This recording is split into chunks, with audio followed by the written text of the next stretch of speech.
Welcome back to my channel and congratulation to all. क्योंकि अगर आपको नॉलेज है तो ठीक है, अदरवाइज मैं आपको बता दूं कि प्रेसिडेंट की एसेंट के बाद जो नए लॉ बिल्स हमारे पास हुए थे वो अब एक्ट बन चुके हैं, वो अब नया कानून बन चुका है। जी हाँ, अब जो भी कानूनी कार्रवाई होंगी सभी इसी एक्ट के, इन्हीं एक्ट्स के अकॉर्डिंग होगी। हमारे पास नया अपना सीआरपीसी, आईपीसी और इंडियन एविडेंस एक्ट है। जी हाँ बिल्कुल, क्योंकि इतने सालों से हम जो पुराने एक्ट्स को पढ़ते आ रहे थे, उन्हीं चीज़ों को बार बार रिवाइज करते आ रहे थे, और इतने सालों से हम उन्हीं चीज़ों पे कंटिन्यूसली हमारी लिटिगेशंस उन्हीं चीज़ों पे थी। कहीं ना कहीं कुछ पॉइंट्स ऐसे थे जो उस लॉ में कवर नहीं होते थे, तो बार बार सुप्रीम कोर्ट की या फिर हाई कोर्ट की जजमेंट के कारण उनको ओवरलैप करना पड़ता था। लेकिन अब जो नए एक्ट्स आएंगे उनमें इन चीज़ों को कवर किया गया है। अब सबसे बड़ी प्रॉब्लम ये है, जो जुडिशरी एस्पिरेंट है वो ये सोचते होंगे, मैं भी कहीं ना कहीं जुडिशरी एस्पिरेंट हूँ, और मेरे माइंड में भी सबसे पहले ये क्वेश्चन आया था कि जो पुराने बेरेट्स हैं क्या उसको फेंक दिया जाए। बिल्कुल भी नहीं, क्योंकि सेल्फ स्टडी अगर आप कर रहे हो तो आपको ये चीज़ तो पता होगा कि जो कॉन्सेप्ट होते हैं वो कभी चेंज नहीं होंगे। लाइक मर्डर है तो वो मर्डर ही रहेगा, उसका कॉन्सेप्ट कभी चेंज नहीं होगा। हाँ ये है कि जो नया प्रोविजन अगर कोई ऐड हुआ है, कोई सेक्शन अगर ऐड हुआ है, या फिर उसमें चेंजेस टाइम के अकॉर्डिंग, टाइम को देखते हुए उसमें चेंज किया गया है, तो उस चीज़ को हमें ज़रूर पढ़ना पड़ेगा, बट कॉन्सेप्ट वही होगा। तो इसलिए ज़्यादा अपने आप को पैनिक मत करो कि अब जो अगर नया एक्ट आ गया है तो उसको हम पढ़ेंगे कैसे, या फिर हमें तो फिर से नोट्स बनाने पड़ेंगे, या ऐसा कुछ नहीं। अगर आपने नोट्स बनाए हैं, सेल्फ स्टडी की है, तो ट्रस्ट करिए आपको बिल्कुल भी प्रॉब्लम नहीं आएगी नए एक्ट्स को क्रैप करने में, क्योंकि कहीं ना कहीं वो कॉन्सेप्ट वही है, प्रोविजन कुछ ऐड हुए हैं। और नए प्रोविजन को अगर आप फिर से अगर एक माइंड सेट करके अगर एक बार ही अगर उसको भी क्रैप कर लेंगे तो आपके लिए बहुत ही इजी होगा।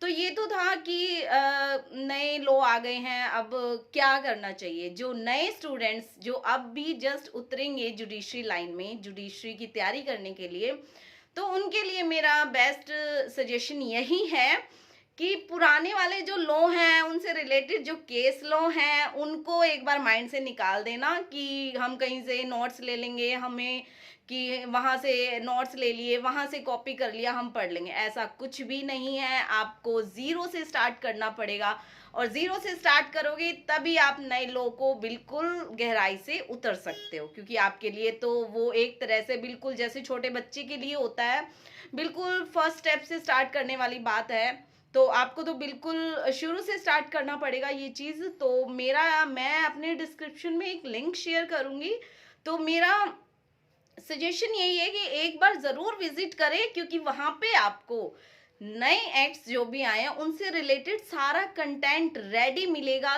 सारी वीडियोस रेडी हैं, फुल कंटेंट, जो भी सीआरपीसी, आईपीसी और एविडेंस का।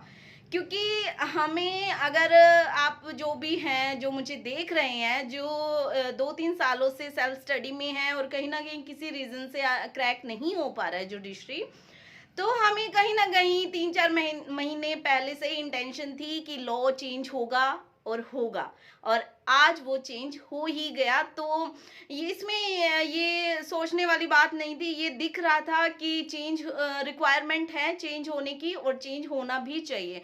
तो हम लोग पहले से ही अपने आप को प्रिपेयर करके बैठे हैं कि लॉ चेंज होगा, क्योंकि अब जो अपकमिंग जुडिशरी आने वाली है उनमें बिल्कुल भी टाइम नहीं लगेगा। जो पेंडिंग थी, मोस्ट इम्पोर्टेंट वेटिंग जो वैकेंसी थी, हरियाणा जुडिशरी, राजस्थान जुडिशरी, ये जो भी जुडिशरी हैं, जो मतलब कि सभी एरिया के बच्चे जो हैं टारगेट करते हैं इनको, क्योंकि यहाँ कहीं ना कहीं जैसे एमपी जुडिशरी का तो अभी जस्ट फॉर्म फिलअप किए गए हैं, नोटिफिकेशन था, तो उसमें अभी ऐसा कुछ अगर ऑफिशियल साइट अगर इशू करती है कि नए लॉ के अकॉर्डिंग सिलेबस आएगा तो हो सकता है, अदरवाइज पुराना ही जो एक्ट है उसके अकॉर्डिंग आता है, क्योंकि नोटिफिकेशन पहले आउट हो चुका था। क्योंकि अगर हिंदी बेल्ट रहता है तो ये जो राजस्थान, एमपी और हरियाणा जुडिशरी को मोस्टली बच्चे टारगेट करते हैं, तो ये अगर वेटिंग में थी तो सिर्फ इसीलिए थी क्योंकि नए एक्ट्स आने थे, और वो आज एक्ट बन चुके हैं।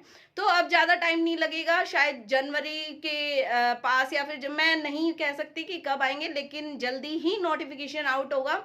और मेरा सजेशन यही है कि अभी आप अगर अभी से अब तैयारी करने की सोच रहे हैं तो आज से ही जुट जाइए, क्योंकि आपके पास बिल्कुल टाइम नहीं है।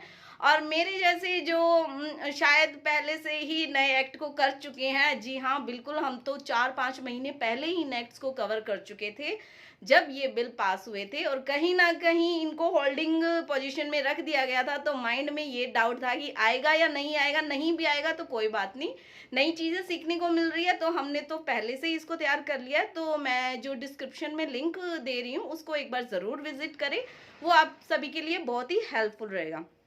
अब जो लास्ट क्वेश्चन आता है माइंड में, जो लॉयर हैं उनके लिए मैं बोलना चाहूंगी, क्योंकि I am also a lawyer. तो माइंड में ये क्वेश्चन आता है कि जो केस चल रहे हैं क्या उनमें भी चेंज? बिल्कुल भी नहीं। जो केस फाइल हो चुके हैं, जिस अंडर सेक्शन में फाइल हुए हैं आईपीसी के, वो उनकी प्रोसीडिंग उसी सीआरपीसी के प्रोविजंस के अकॉर्डिंग चलेगी। लेकिन अब जो नए केस फाइल होंगे वो सारे नए सेक्शंस के अकॉर्डिंग, और उनकी प्रोसीडिंग्स में अगर चेंजेस हैं सीआरपीसी में तो उसी के अकॉर्डिंग उसकी चेंजेस होगी। तो माइंड में ये सोचने की जरूरत नहीं है कि अरे मेरा केस पेंडिंग था, ये तो प्रोविजन ही चेंज हो गया या फिर ये सेक्शन चेंज हो गया, अब क्या होगा। तो डरने की कोई जरूरत नहीं है। जो पुराने केसेस हैं वो उसी के अकॉर्डिंग चलेंगे और वैसे ही चलेंगे। तो कहीं ना कहीं ये हम सब के लिए अच्छा भी है, क्योंकि टाइम को देखते हुए लॉ में रिक्वायरमेंट भी थी चेंजेस की, बहुत सारी चीज़ें ऐसी थी जो लॉ कवर नहीं कर पा रहा था, तो कहीं ना कहीं अमेंडमेंट की ज़रूरत पड़ती थी, या फिर अमेंडमेंट तो टाइम टू टाइम बहुत माइनॉरिटी के अकॉर्डिंग हुआ है, इतना ज़्यादा हुआ भी नहीं था। या फिर सुप्रीम कोर्ट के जजमेंट को हम अथॉरिटी दे दे के हम अपने पॉइंट्स को प्रूव करते थे। तो कहीं ना कहीं आई थिंक ये चीज़ सही हुई है कि लॉ को चेंज किया गया है, लेकिन अभी भी शायद कुछ चीज़ें हैं जो चेंज होनी ज़रूरी है। कुछ प्रोविजंस ऐसे हैं जो ऐड होनी ज़रूरी है, क्योंकि बॉयज़ को बहुत कम राइट्स दिए गए हैं लॉ में। अगर बॉयज़ के साथ भी कुछ मिसहैप होता है तो कहीं ना कहीं उस चीज़ को भी इन्वॉल्व कर देना चाहिए था, लेकिन नहीं हुआ। कोई नहीं, आई होप कि आगे चलते टाइम के अकॉर्डिंग ये चीज़ें भी ऐड होंगी, तो डरने की कोई ज़रूरत नहीं है। अगर आप बॉयज़ ये सोचें कि हमारे लिए कुछ नहीं है, तो बदलाव का टाइम आया है। जब अब अगर कानून चेंज हुआ है तो धीरे धीरे चीज़ें भी चेंज होगी, क्योंकि सोसाइटी में जिस तरह के ऑफेंस देखने को मिल रहे हैं आज के टाइम में, उसको लेकर कहीं ना कहीं इस चेंज की ज़रूरत थी और वो चेंज हुए हैं। तो आपको एज ए स्टूडेंट तो पैनिक होने की ज़रूरत नहीं है कि हम तैयारी कैसे करेंगे, या फिर कहाँ से हम करें, या फिर क्या हमें फिर से कोचिंग लेने की ज़रूरत पड़ेगी, या फिर ऐसा कुछ नहीं है। आप अगर कोचिंग ले चुके हैं, मैं किसी को पर्टिकुलर मैं किसी को ये नहीं बोल रही कि कोचिंग मत लो, या फिर ऐसा कोई गलत इंटेंशन नहीं है। मैं सिर्फ अपने सेल्फ एक्सपीरियंस से बता रही हूँ। अगर आपकी कॉन्सेप्ट क्लियर है तो आपको डरने की बिल्कुल भी ज़रूरत नहीं है, लेकिन अगर आप फ्रेश स्टूडेंट हैं तो आपको पहले अपने कॉन्सेप्ट क्लियर करने पड़ेंगे, तभी आपको नया लॉ अच्छे से पता चलेगा कि पुराने में और नए में क्या डिफरेंस है। क्योंकि जब आपको पुराना ही नहीं पता तो आप जो डिफरेंस या फिर जो चेंजेस उसमें किए गए हैं आपको नहीं पता चलेगा कि कहाँ किए हैं। और इवन मेरा तो ये मानना है कि जो फ्रेश से स्टार्ट करता है वो ही फायदे में रहता है, क्योंकि उसके लिए तो कोई चेंज ही नहीं होता, वो जस्ट पढ़ता चला जाता है और उसको बहुत सारी चीज़ें बहुत इजीली हो जाती है। अब कहीं ना कहीं प्रॉब्लम हमारे लिए होगी कि हम यहाँ पे प्रोविजंस पढ़ेंगे और हमारे माइंड में वो वाली सीआरपीसी चलेगी, हम यहाँ पे पढ़ेंगे और वो वाली माइंड में आईपीसी चलेगी, तो थोड़ी तो प्रॉब्लम होगी। लेकिन जब मैंने किया, जहाँ से मैंने किया, जिनसे मैंने किया, मुझे बिल्कुल भी पता नहीं चला कि लॉ को इतनी इजी लैंग्वेज में भी किया जा सकता है। तो आई थिंक लॉ बहुत इजी चीज़ है। अगर आप उसको माइंड सेट करके एक फुली टारगेट से अगर उसको टारगेट करते हैं किसी सब्जेक्ट को, तो हार्डली आपको 1 मंथ या 2 मंथ लगते हैं। आपके टिप्स पे सेक्शन होते हैं, ट्रस्ट मी, आप टिप्स पे section with punishment with fine जो भी प्रोविजन में दिया गया, अगर आप इजीली उसको पढ़ते हैं तो वो याद होता है, ऐसी बात नहीं है।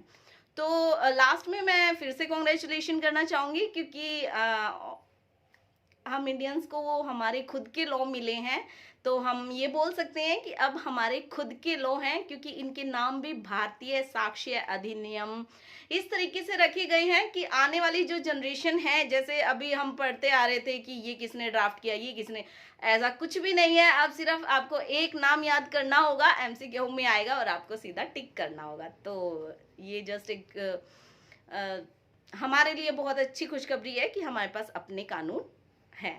Thank you. वीडियो अच्छी लगी हो तो लाइक करें, और कमेंट में अगर आपकी कोई रिक्वायरमेंट है, कोई क्वेश्चन ऐसा है कि आप सिलेबस से रिलेटेड या फिर कुछ पूछना चाहते हैं कि कहाँ से डाउनलोड करें, कहाँ से, तो जो मैंने लिंक आपको दिया है जिस भी ऐप का, आपको वहाँ पर बेरेक्स के लिंक भी मिलेंगे कंटेंट के साथ साथ फ्री ऑफ कॉस्ट। आप एक बार डाउनलोड करिए, आपको बेरेक्स की PDF मिल जाएंगे, उनको डाउनलोड करिए और पढ़ना स्टार्ट करिए।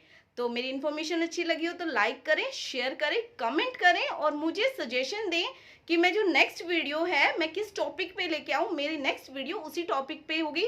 और अब मैं कहीं ना कहीं कोशिश करूँगी कि कोर्ट के बाद आने के बाद नए एक्ट मैं तो कर चुकी हूँ, तो मुझे क्लियर है हर चीज़। तो मैं हर रोज़ कोशिश करूँगी कि एक ना एक टॉपिक पे आपको वीडियो प्रोवाइड करूँ। Thank you watching me.